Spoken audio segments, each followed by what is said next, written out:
Hello, you're watching TVP World News. I'm Jonasz Rawiński. Canada has approved approximately $587 million worth of military assistance to help Ukraine defend itself against Russian aggression. According to Canadian Defence Minister Bill Blair, the funds will be used for ammunition, training and other resources that Ukraine needs to secure a victory. The Canadian Parliament has also approved the allocation of approximately $35 million for demining and strengthening Ukraine's cyber resilience. Canada has committed $4.5 billion in military assistance to Ukraine since the beginning of the Russian full-scale invasion. The country has also imposed sanctions on 9 additional Russians for crimes against the Ukrainian people.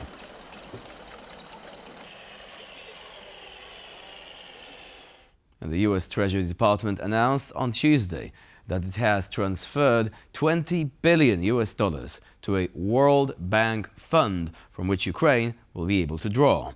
The transferred funds are financed by profits from seized Russian assets.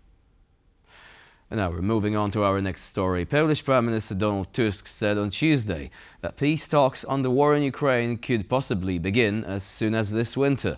This comes as Poland prepares to host a series of meetings on ending the conflict, most notably with French President Emmanuel Macron on Thursday. I'd like to inform you that I will have a series of talks concerning primarily the situation beyond our eastern border. As you can imagine, our delegation will be responsible for, among other things, what the political calendar will look like, perhaps what the situation will be like during the negotiations, which, although it's still uncertain, may start in the winter of this year. I really want Poland to be the country that will not only be present, but will set the tone for these decisions that are to bring us security and secure Polish interests. Ukraine's President Volodymyr Zelenskyy held a phone conversation with Polish Prime Minister Donald Tusk on Tuesday. The talks focused on Poland's support for neighboring Ukraine and the upcoming Polish EU presidency. I spoke with Polish Prime Minister Donald Tusk. I thanked him for the unwavering support of friendly Poland and the implementation of the new military assistance package. We discussed Ukraine's progress on its European integration path and the priorities of Poland's 6-month presidency of the Council of the EU, which begins in January. We agreed to exchange visits in the near future to better coordinate our joint efforts. In an interview with TVP World, Kurt Volker, the former U.S. ambassador to NATO, emphasized Poland's role as a bridge connecting the United States and Europe in order to reach an agreement between Ukraine and Russia. Poland has an almost unique opportunity in Europe. It is very well respected in the United States, including by President Trump and the Trump administration. You'll remember from his first term that he increased the U.S. involvement and presence at NATO bases and so forth in Poland. Poland is respected. It has the opportunity to say we are already spending well more than our share on defense. We are committed to this and we're capable of this. And to convince the U.S. to work with Europe to get to where Poland is and that Poland will help. And also to work within Europe to say we can't do what we've always done. We have to do better and we have to do more because we have a difficult situation in Europe. Russia's war against Ukraine, largest war in Europe since World War II, and a U.S. that is very impatient and frustrated, but we don't want to lose the U.S. So let's work together to figure out how we as Europeans can do better at this ourselves. Polish Prime Minister Donald Tusk will host his Estonian counterpart Kristen Michal in Warsaw on Wednesday for a bilateral meeting. The war in Ukraine will be at the top of the agenda. The heads of government will discuss military aid for Ukraine as well as further sanctions against Russia. The two leaders will also touch on the subject of security in the region and preparations for the NATO summit in The Hague in 2025. In addition, the talks between Tusk and Michal will also focus on the priorities of the Polish presidency of the Council of the European Union, which begins on the 1st of January. A joint press conference will be held after the meeting. Now, Szymon Hołownia, the Speaker of the Polish Parliament, flew to Finland for an official 2-day visit on Tuesday evening. This will be Hołownia's first international trip since he announced his intention to run for president in the 2025 elections. While in Finland, Hołownia will meet with the country's President Alexander Stubb, Speaker of the Finnish Parliament Jussi Halla-aho, and the country's Foreign Minister Elina Valtonen. On Thursday, Hołownia is also scheduled to visit a shelter for the citizens of Helsinki.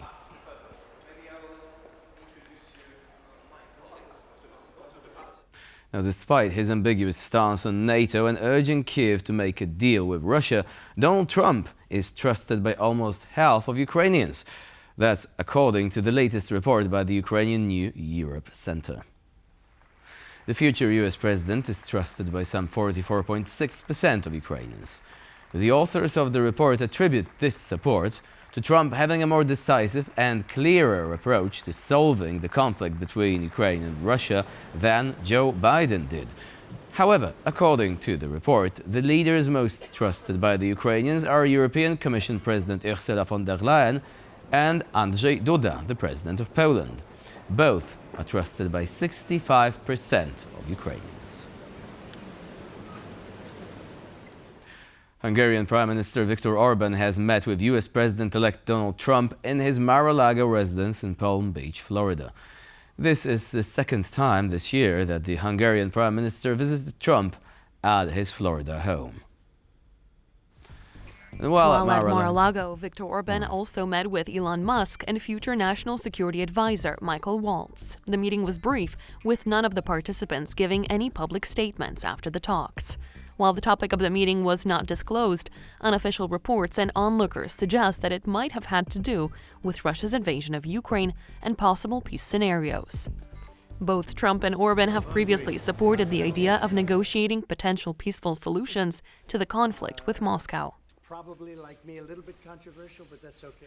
Thousands of pro-EU protesters rallied against the Georgian government Tuesday evening in Tbilisi. The protest marks the 13th consecutive night that Georgians have been out in the streets, demanding new elections, as well as the resignation of Prime Minister Irakli Kobahidze.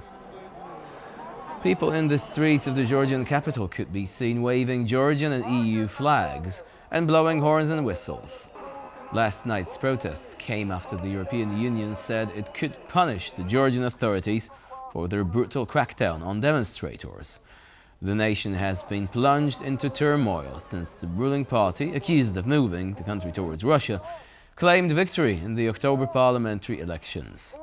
Many of those standing firm in front of the Georgian parliament claimed that they do not wish to return to the days of the Soviet Union.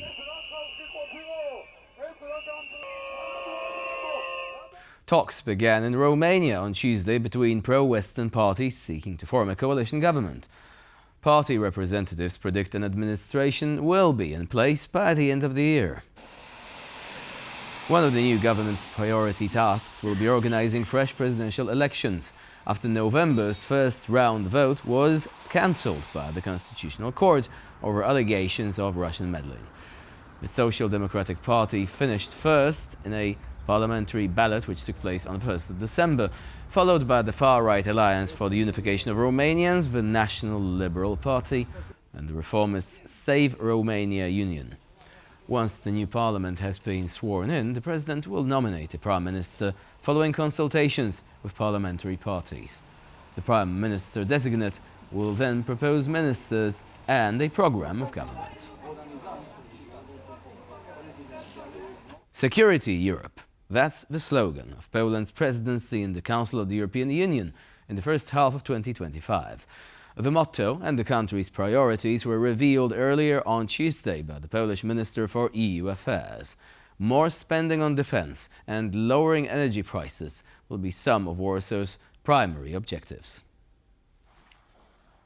European security will be on top of the agenda during Poland's presidency in the Council of the European Union. Security Europe. We want this motto, taking more responsibility when it comes to our safety, to be the main topic of discussions in the EU. Behind the catchy slogan hides a wide range of goals. These will be divided into 7 aspects of security: external and internal safety of the European Union, but also information, economic, energy, food and health security. At a press conference on Tuesday, Polish ministers also revealed the country's official logo for the presidency. It was designed by Jerzy Aniszewski, the author of the logo of the Solidarity Trade Union, the movement which brought down the communist regime in Poland in the 1980s. Today, however, Europe is facing different challenges. One of those is bringing down energy prices, which are currently higher than in the United States and China. One key element that we see is that we lack infrastructure, also infrastructure between member states. So if you want to see more renewables in the grid, then the grid has to be stronger. As the holder of the rotating presidency, Poland will be choosing the topics of legislative discussions between EU ministers and the Council for the next 6 months.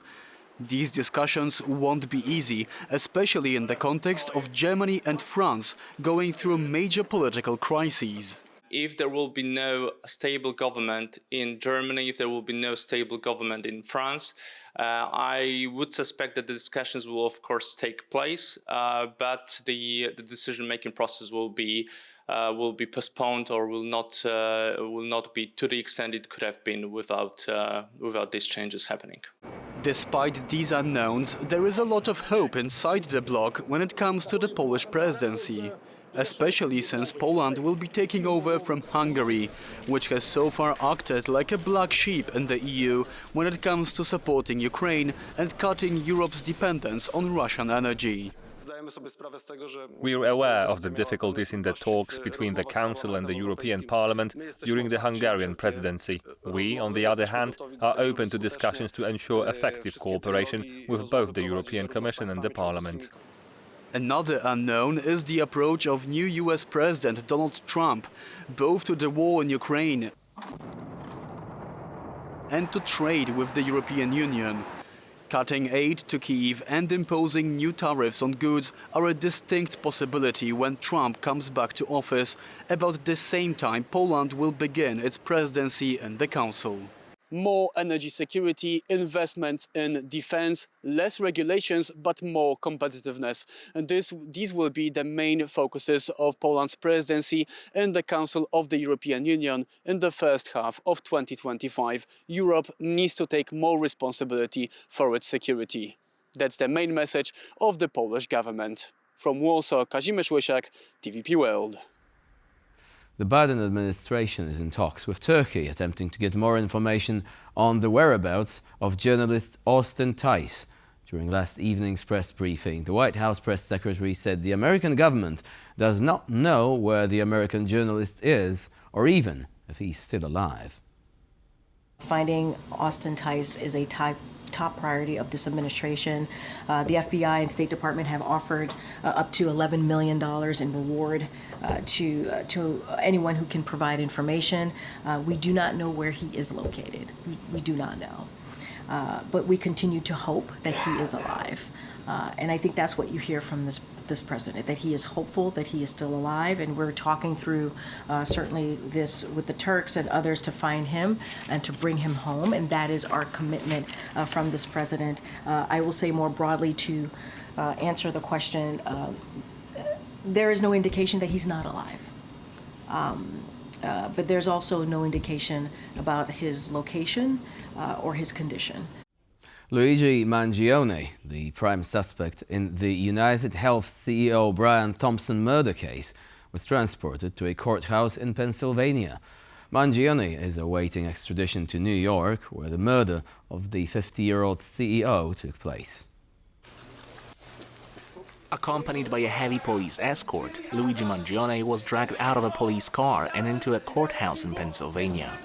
The suspect was filmed shouting "completely unjust" and an insult to the American people as he was being led into the building. However, it's still unclear what exactly he was trying to say. Luigi Mangione, 26, was identified as a valedictorian at the Gilman School in Baltimore in 2016, before earning dual engineering degrees at the University of Pennsylvania. He was arrested for possession of a firearm following the murder of Brian Thompson, the CEO of the United Health healthcare company in Manhattan, a case in which he's a prime suspect. Police officers found Mangione in a McDonald's restaurant in Altoona, Pennsylvania. They found a gun, clothes, and fake IDs in his possession. items that closely matched those used by the shooter. And that's all for now. Thank you for watching, and please stay with us here on TVP World.